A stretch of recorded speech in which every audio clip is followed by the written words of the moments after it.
Hello student, a very good morning to all of you. तो चलिए आज की क्लास स्टार्ट करते हैं। आज हम पढ़ेंगे पादप में श्वसन।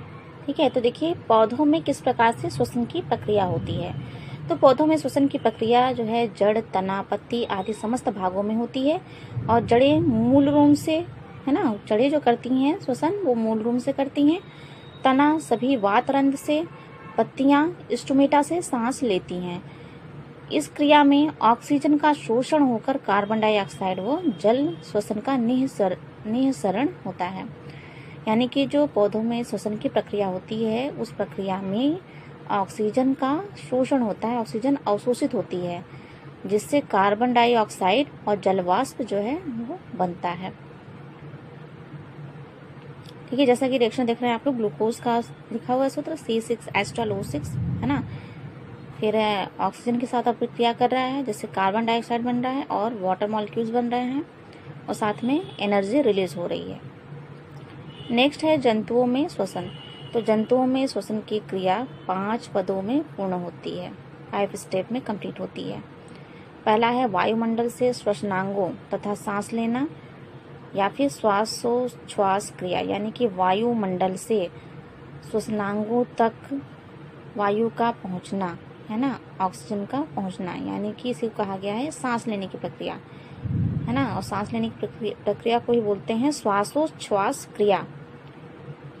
फिर दूसरा श्वसनांगों में वायु एवं रुधिर के बीच गैसीय विनिमय, यानी कि जो श्वसन अंग है ना, श्वसन अंग में वायु और साथ में जो रक्त है, रुधिर के बीच गैसीय विनिमय। ठीक है, ये दूसरा हो गया। गैसीय विनिमय मतलब गैसों का आदान प्रदान। नेक्स्ट है ऑक्सीजन तथा गैसों का परिवहन।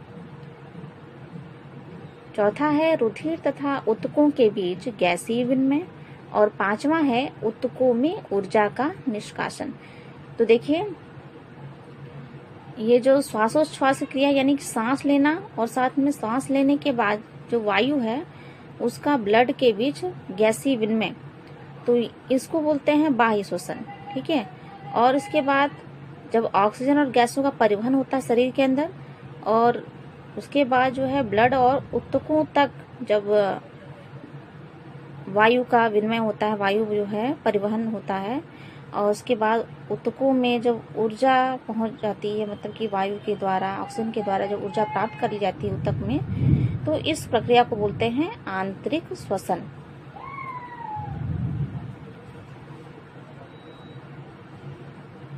देखिए वास्तव में शरीर के अंदर निरंतर चलने वाली ऑक्सीकरण की क्रियाओं को ही श्वसन कहते हैं। ऑक्सीकरण हेतु कोशिका के अंदर ऑक्सीजन बाह्य वातावरण वायुमंडल से ही ली जाती है, यानी कि शरीर के अंदर ऑक्सीजन का जाना ही क्या कहलाता है, श्वसन कहलाता है ना।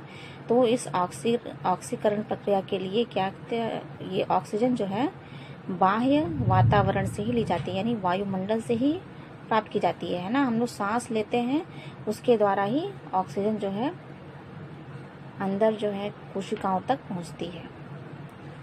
और ऑक्सीकरण के फलस्वरूप जो उत्पन्न कार्बन डाइऑक्साइड है वो बाह्य वातावरण में निकाल दी जाती है। ठीक है, तो सांस जब हम लेते हैं तो वायु जो है, ऑक्सीजन वायु के साथ मिलकर शरीर के अंदर जाती है ना। और जब सांस छोड़ा जाता है तो कार्बन डाइऑक्साइड जो है यही बाह्य वातावरण में निकाल दी जाती है। ठीक है, अतः श्वसन क्रिया उन सभी भौतिक एवं रासायनिक क्रियाओं को सम्मिलित रूप से प्रदर्शित करती है, जिसके अंतर्गत वायुमंडल की ऑक्सीजन शरीर के अंदर कोशिकाओं तक पहुंचती है। संश्लेषित भोजन के संपर्क में आकर उसके ऑक्सीकरण के द्वारा ऊर्जा विमुक्त होती है तथा इसके फलस्वरूप भोजन के कार्बन तथा हाइड्रोजन अणुओं के साथ मिलकर जल व कार्बन डाइऑक्साइड वर्ज्य पदार्थ के रूप में शरीर के बाहर निकलते हैं। ठीक है, यानी कि ये जो है संश्लेषित भोजन के संपर्क में आकर उससे भी ऊर्जा जो है प्राप्त करती है, उससे भी ऊर्जा मुक्त करती है। तो श्वसन क्रिया में शरीर का भार घटता है, अतः ये एक प्रकार की अपचय क्रिया है, यानी कि कैटाबॉलिक प्रोसेस होती है। अब नेक्स्ट है देखिए श्वसन की क्रियाविधि। तो श्वसन की प्रक्रिया जो है 2 पदों में पूर्ण होती है। एक पहला है ग्लाइकोलिसिस और दूसरा है क्रेब्स साइकिल। देखिए ग्लाइकोलिसिस क्या है, यह कोशिका द्रव में पूर्ण होती है, यानी सेल के साइटोप्लाज्म में ग्लाइकोलिसिस की प्रक्रिया कंप्लीट होती है। तो इस चरण में ग्लूकोज के एक अणु से पायरुविक अम्ल के 2 अणुओं का निर्माण होता है। ग्लाइकोलिसिस बहुत ही इंपॉर्टेंट है, ठीक है। तो देखिए पहले तो ये याद होना चाहिए कि ग्लाइकोलिसिस की प्रक्रिया कहाँ होती है, तो साइटोप्लाज्म में कोशिका द्रव में होती है, ठीक है। और फिर क्या है, इस चरण में ग्लूकोज के एक अणु से पायरुविक अम्ल के 2 अणु का निर्माण होता है। इसमें ऑक्सीजन की आवश्यकता नहीं होती है। ग्लाइकोलिसिस की प्रोसेस में ऑक्सीजन की आवश्यकता नहीं होती है।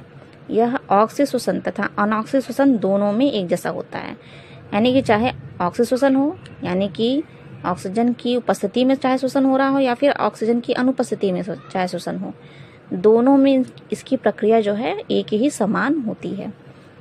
देखिए सबसे पहले ग्लूकोज का एक अणु जो है एटीपी के 2 अणुओं को प्राप्त करके फ्रक्टोज 1,6 डाइफॉस्फेट, सबसे पहले ग्लूकोज का एक अणु एटीपी के 2 अणुओं को प्राप्त कर लेता है और फ्रक्टोज 1,6 डाइफॉस्फेट नामक यौगिक बनाता है, जिसे क्या कहते हैं, फास्फोग्लिसरॉल्डिहाइड के 2 अणु प्राप्त होते हैं, है ना। क्या होता है कि ग्लूकोज का एक अणु एटीपी के 2 अणुओं को प्राप्त करके क्या बनाता है, फ्रक्टोज 1,6 डाइफॉस्फेट नामक यौगिक बनाता है, जिससे कि फास्फोग्लिसरॉल्डिहाइड के 2 अणु प्राप्त होते हैं। अब देखिए फास्फोग्लिसरॉल्डिहाइड से फास्फोरिक अम्ल बनता है, फास्फोग्लिसरॉल्डिहाइड से फास्फोरिक अम्ल बनता है, जो अंत में पायरुविक अम्ल में बदल जाता है, ठीक है। यानी कि फास्फोरिक अम्ल जो है यही चेंज होके पायरुविक अम्ल में बदल जाता है। तो ग्लाइकोलिसिस के पूरे चरण में एटीपी के 2 अणु खर्च होते हैं। ग्लाइकोलिसिस के पूरे चरण में एटीपी के 2 अणु खर्च होते हैं।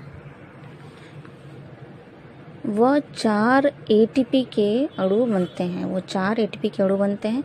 इस प्रकार इस चरण में 2 एटीपी का शुद्ध लाभ होता है। देखिए यहाँ से क्वेश्चन आपके बन सकते हैं 1 नंबर वाले कि ग्लाइकोलिसिस की प्रक्रिया में कितने अणुओं का लाभ होता है, तो क्या कहेंगे 2 एटीपी का लाभ होता है, ठीक है, 2 एटीपी के अणुओं का लाभ होता है। नेक्स्ट है क्रेब्स साइकिल। तो इस जो है चक्र की खोज जो है क्रेब्स नामक साइंटिस्ट ने की थी, इसलिए इसका नाम ही रख दिया गया है क्रेब्स साइकिल। देखिए क्या होता है कि इस चरण की सारी अभिक्रियाएं यूकैरियोटिक जीवों के माइटोकॉन्ड्रिया में होती है, यानी क्रेब्स साइकिल कहाँ चलती है, यूकैरियोटिक जीवों के माइटोकॉन्ड्रिया में तथा प्रोकैरियोटिक जीवों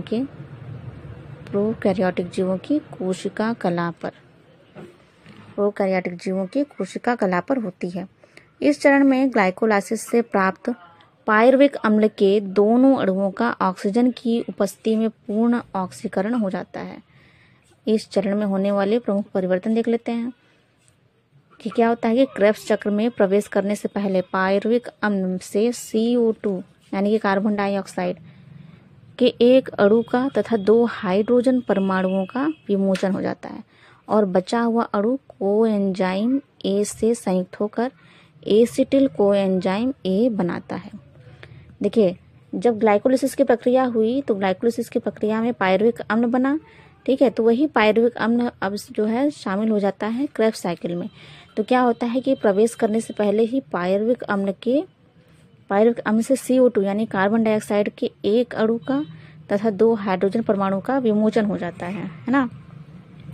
और बचा हुआ जो अणु है यानी कि जो अणु बच जाता है वो एक एंजाइम होता है, इसका नाम है कोएंजाइम A, उससे संयुक्त होकर एसिटिल कोएंजाइम A बना देता है। फिर देखिए एसिटिल कोएंजाइम A अब कोशिका में उपस्थित ऑक्जेलोएस्टिक अम्ल वो जल से क्रिया करके साइट्रिक अम्ल बनाता है। यही एसिटिल कोएंजाइम A क्या करता है, कोशिका में जो ऑक्जेलोएस्टिक एसिड होता है उससे और जल से क्रिया करके क्या बनाएगा, साइट्रिक अम्ल बना देता है। फिर देखिए नेक्स्ट स्टेप में क्या होता है कि साइट्रिक अम्ल का क्रेब्स चक्र में धीरे धीरे कई अभिक्रियाओं के माध्यम से क्रमबद्ध रूप से विघटन होता है। इन अभिक्रियाओं के फलस्वरूप ऑक्सैलोसक्सिनिक अम्ल, अल्फा कीटोग्लूटेरिक अम्ल, सक्सिनिक अम्ल, फ्यूमेरिक अम्ल, मैलिक अम्ल आदि मध्यवर्ती अम्ल बनते हैं। देखिए ये बहुत ही इंपॉर्टेंट और याद रखने वाली चीज़ है कि क्रेब्स साइकिल में कौन कौन से अम्ल बनते हैं, कौन कौन से मध्यवर्ती अम्ल बनते हैं। तो कौन से होते हैं? ऑक्सैलोसक्सिनिक अम्ल, अल्फा कीटोग्लूटेरिक अम्ल, सक्सिनिक अम्ल, फ्यूमेरिक अम्ल, मैलिक अम्ल आदि। ठीक है। अब देखिए इन परिवर्तनों के दौरान CO2 यानी कार्बन डाइऑक्साइड के 2 अणु व हाइड्रोजन के 8 परमाणु मुक्त होते हैं। CO2 के 2 अणु और हाइड्रोजन के 8 परमाणु मुक्त होते हैं। अंत में मैलिक अम्ल का परिवर्तन ऑक्सैलोग्लिसरिक अम्ल में हो जाता है और यह पुनः दूसरे पायरुविक अम्ल के अणु के साथ संयुक्त होकर क्रेब्स साइकिल में पुनः प्रवेश करता है। ठीक है, यानी कि साइकिल जो है साइकिल ही है, यानी कि हमेशा चलती रह रही है। ये नहीं कि एक चीज़ बन गया तो उसके बाद वो खत्म हो गया, रुक गया, ऐसा नहीं है। ठीक है, तो दूसरे अणु के साथ देख रहे हैं संयुक्त होकर क्रेब्स साइकिल में पुनः प्रवेश करता है। अब देखिए ऑक्सीजन की अनुपस्थिति में क्रेब्स चक्र की अभिक्रियाएं संभव नहीं होती तथा पायरुविक अम्ल से एथिल अल्कोहल या कोई अन्य कार्बनिक पदार्थ हो CO2 बन जाता है। जब ऑक्सीजन की अनुपस्थिति होती है, ऑक्सीजन प्रेजेंट नहीं होता है, तब क्या होता है? क्रेब्स चक्र की अभिक्रियाएं जो है संभव नहीं हो पाती और पायरुविक अम्ल से क्या बन जाता है? एथिल अल्कोहल बन जाता है या कोई अन्य कार्बनिक पदार्थ बन सकता है, उसके साथ ही कार्बन डाइऑक्साइड बन जाता है ना। देखिए ग्लूकोज से पायरुविक अम्ल का बनना क्या कहलाता है? ग्लाइकोलिसिस कहलाता है। ठीक है, और पायरुविक अम्ल जो है ऑक्सीडेशन और अनऑक्सीडेशन दोनों प्रक्रियाओं में बनता है। अब नेक्स्ट है देखिए ऊर्जा का उत्पादन। तो ऊर्जा का उत्पादन जो है इसमें देखते हैं कि माइटोकॉन्ड्रिया के मैट्रिक्स में पायरुविक अम्ल का ऑक्सीकरण NAD+ तथा FAD+ द्वारा हो जाता है और अतः पायरुविक अम्ल से उत्पन्न ऊर्जा जो है NADH तथा FADH अणुओं में समाहित हो जाती है। तो क्या होता है कि माइटोकॉन्ड्रिया की भीतरी कला पर प्रोटीनों के द्वारा इलेक्ट्रॉन स्थानांतरण चक्र चलाया जाता है। देखिए इसको बोलते हैं इलेक्ट्रॉन ट्रांसपोर्ट साइकिल। तो होता है ये कहाँ? माइटोकॉन्ड्रिया की भीतरी कला पर प्रोटीन्स के द्वारा चला जाता है ना। या शॉर्ट में इसी को ETS ही बोलते हैं। तो पूछा जा सकता है कि इलेक्ट्रॉन ट्रांसपोर्ट जो साइकिल है वो कहाँ होती है? तो माइटोकॉन्ड्रिया की भीतरी सतह पर, इनर वॉल ऑफ माइटोकॉन्ड्रिया, है ना। तो इसमें देखिए इलेक्ट्रॉन स्थानांतरण चक्र में क्या होता है कि इससे NADH तथा FADH में जो ऊर्जा होती है वो ATP के अणुओं में चली जाती है। ठीक है, NADH और FADH में जो ऊर्जा होती है वो ATP के अणुओं में चली जाती है। ऑक्सीजन का उपयोग NADH तथा FADH के ऑक्सीकरण में होता है। ग्लूकोज के प्रत्येक अणु ऑक्सीकरण से 38 ATP के अणु प्राप्त होते हैं, यानी कि ग्लूकोज के प्रत्येक अणु का पूर्ण ऑक्सीकरण हो जाता है जिससे कि 38 अणु प्राप्त होते हैं, है ना। तो इस प्रकार से ग्लूकोज का पूर्ण रूप से ऑक्सीकरण होता है, यानी कि ग्लाइकोलिसिस प्रक्रिया, फिर क्रेब्स साइकिल, उसके बाद जो ETS है इलेक्ट्रॉन ट्रांसपोर्ट साइकिल, यहाँ तक जो है ये ग्लूकोज के पूर्ण ऑक्सीकरण का कार्य किया जाता है। तो इससे क्या होता है? 38 अणु जो है प्राप्त होते हैं। ये देखिए क्रेब्स साइकिल का जो है लीनियर डायग्राम जो है आपकी बुक में दिया गया है ना। यहाँ देखिए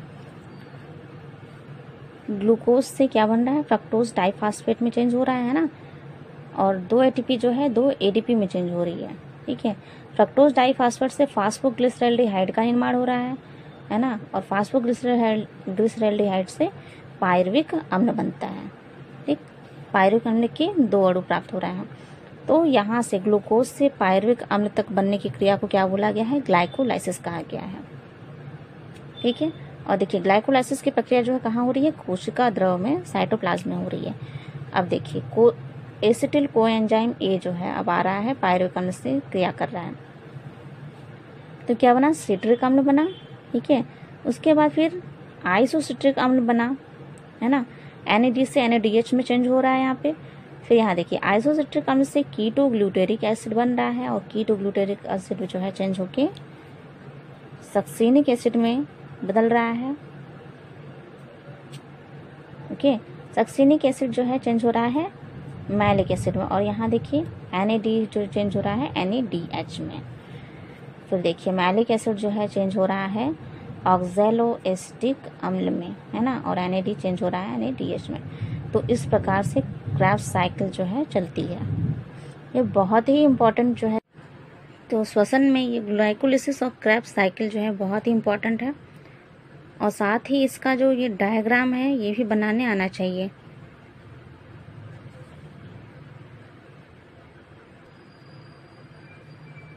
देखिए श्वसन की क्रियाविधि अगर पूछी जाएगी आपसे तो ग्लाइकोलिसिस और क्रेब्स साइकिल दोनों को ही बताना पड़ेगा, या कभी कभी ऐसे पूछ लिया जाता है कि क्रेब्स साइकिल क्या है, या फिर केवल ग्लाइकोलिसिस ही पूछा जाता है। तो जब तक ये लीनियर डायग्राम नहीं बनेगा तब तक जो है इसे आंसर को कंप्लीट नहीं माना जाएगा। ओके,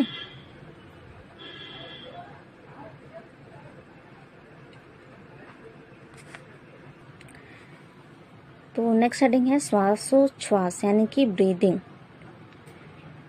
तो माध्यम से माध्यम यानी कि जंतुओं में नाक होता है ना, तो नाक से वायु का फेफड़ों तक पहुंचना, यानी कि वायुमंडल से वायु का ग्रहण करके फेफड़ों तक पहुंचना और फेफड़ों से पुनः बाहर निकलना ही क्या कहलाता है? श्वासोच्छ्वास कहलाता है।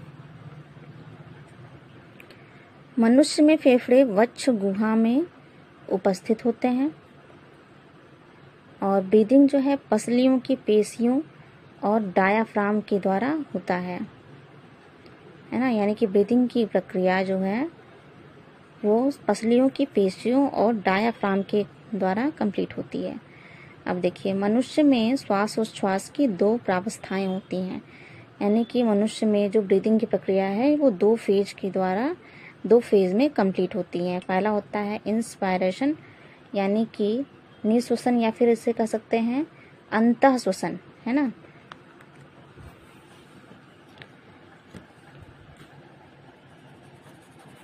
इसे आप अंतः श्वसन भी कह सकते हैं।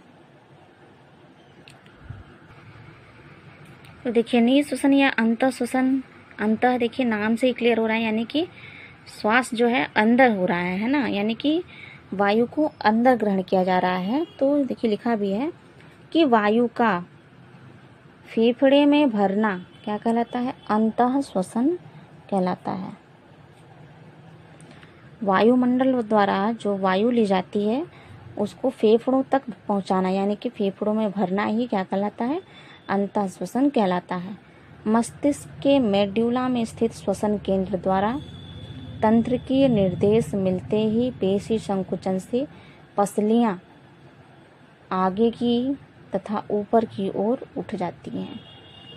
ठीक है, जो वक्ष स्थल पर जो पसलियां होती हैं, जैसे वायु हम ग्रहण करते हैं तो पसलियां क्या होती हैं? आगे की ओर और ऊपर की ओर उठ जाती हैं। और जो डायाफ्राम होता है वो नीचे की ओर दबकर चपटा हो जाता है, जिससे कि वक्ष गुहा का आयतन बढ़ जाता है और फेफड़ों में वायु दाब कम हो जाता है, जिसकी कमी को पूरा करने के लिए शुद्ध वायु नासिका रंध्रों द्वारा श्वास नली से होकर फेफड़ों में भर जाती है। अब देखिए यहाँ है कि मस्तिष्क के मेड्यूला में स्थित श्वसन केंद्र, श्वसन केंद्र कहाँ होता है? मस्तिष्क के मेड्यूला में होता है ना। तो वहाँ से तंत्र की निर्देश मिलता है। तंत्र की निर्देश जब मिलता है तब पेशी संकुचन से जो पसलियां होती हैं, जैसे कि मान लीजिए ये किसी मनुष्य का इस तरह से शरीर होता है ना, और इस तरह से फेफड़े होते हैं, है ना। इसे रफली फिगर के द्वारा ही केवल समझाने का प्रयास मैं कर रही हूँ। तो ये देखिए ऐसे होता है डायाफ्राम, ठीक, ये डायाफ्राम है, और ये जो ऐसे होती है, जो इस प्रकार की संरचना पाई जाती है उसे कहते हैं पसलियाँ। ठीक है। तो इन्हीं पसलियों के बारे में बात की जा रही है कि क्या होता है कि पेशी संकुचन से पसलियाँ आगे की ओर, ये पसलियाँ जो हैं आगे की ओर बढ़ जाएंगी और ऊपर की ओर उठ जाती हैं। ठीक है, आगे की ओर बढ़ती हैं और ऊपर की ओर उठ जाती हैं। और इसी समय जो डायाफ्राम होता है वो नीचे की ओर चपटा हो जाता है, यानी डायाफ्राम जो है ऐसे होता है, ये नीचे की ओर चपटा हो जाएगा इस तरह से। तो चपटा हो जाता है जिसके कारण क्या होता है, वक्ष गुहा का यानी कि इसका आयतन बढ़ जाता है और फेफड़ों में वायुदाब कम हो जाता है ना। वक्ष गुहा का आयतन बढ़ गया, फेफड़े में देखिए वक्ष गुहा का आयतन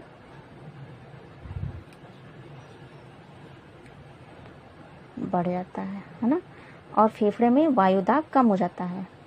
ठीक है, ये फेफड़े के ऊपर होती है पसलियाँ।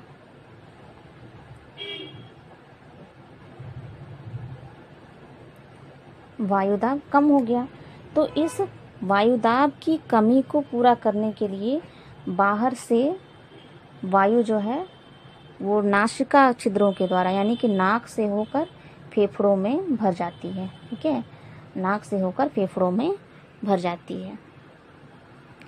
तो इस प्रकार से अंतः श्वसन होता है। नेक्स्ट देखिए उच्च श्वसन यानी कि निह श्वसन या एक्सपायरेशन, जो भी आप कहें।